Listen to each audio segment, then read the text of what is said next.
Magandang araw mga kapolitika at welcome back dito sa ating YouTube channel.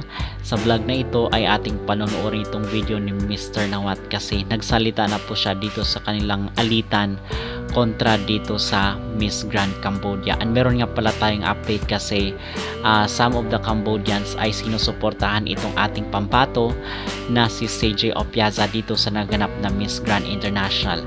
Ating pag-uusapan itong sinabi ni Mr. Nawat coming from the horse's mouth. Pero bago ang lahat ay huwag kalimutang mag-like at mag-subscribe muna kayo dito sa ating YouTube channel para updated kayo sa ating mga latest issue. Kung makikita nyo sa pamagat ng ating pag-uusapan ngayon mga kapolitika ay ang mga kalakaran dito sa Miss Grand International.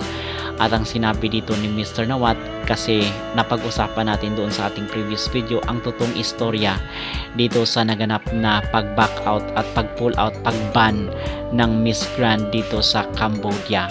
Which means ay hindi na po pwedeng idaos ang Miss Grand International dito sa Cambodia dahil inayawan na po sila ng mga Cambodian.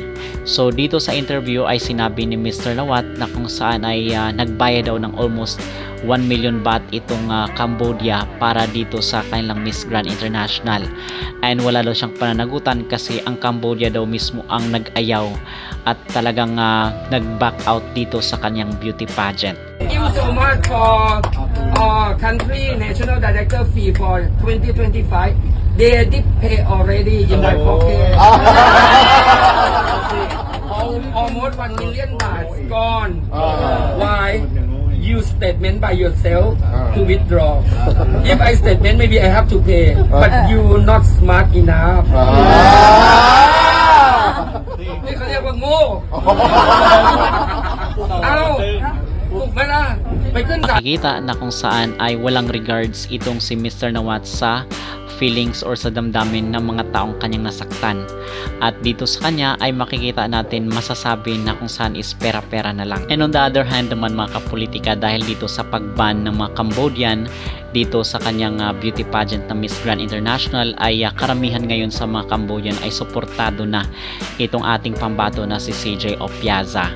Now ngayon mga kapolitika, ang delikado dito dahil sa pagsuporta ng mga Cambodian dito kay CJ Opiaza ay baka na pag-initan itong ating pambato.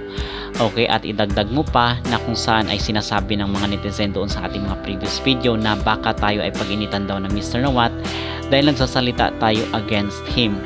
Well, ito ay para sa akin lang naman ay itong ginagawa natin mga kapolitika. Sa tingin ko naman is hindi naman nanonood si Mr. Nawat dito sa ating video. Sino ba naman tayo para panoorin?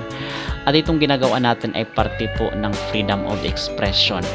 Okay, so okay lang po na magbibigay tayo ng ating mga opinion, ating komento para malaman rin nila at para rin sila ay maging aware na tayo ay naka-observe at nakamanman dito sa kanilang ginagawa.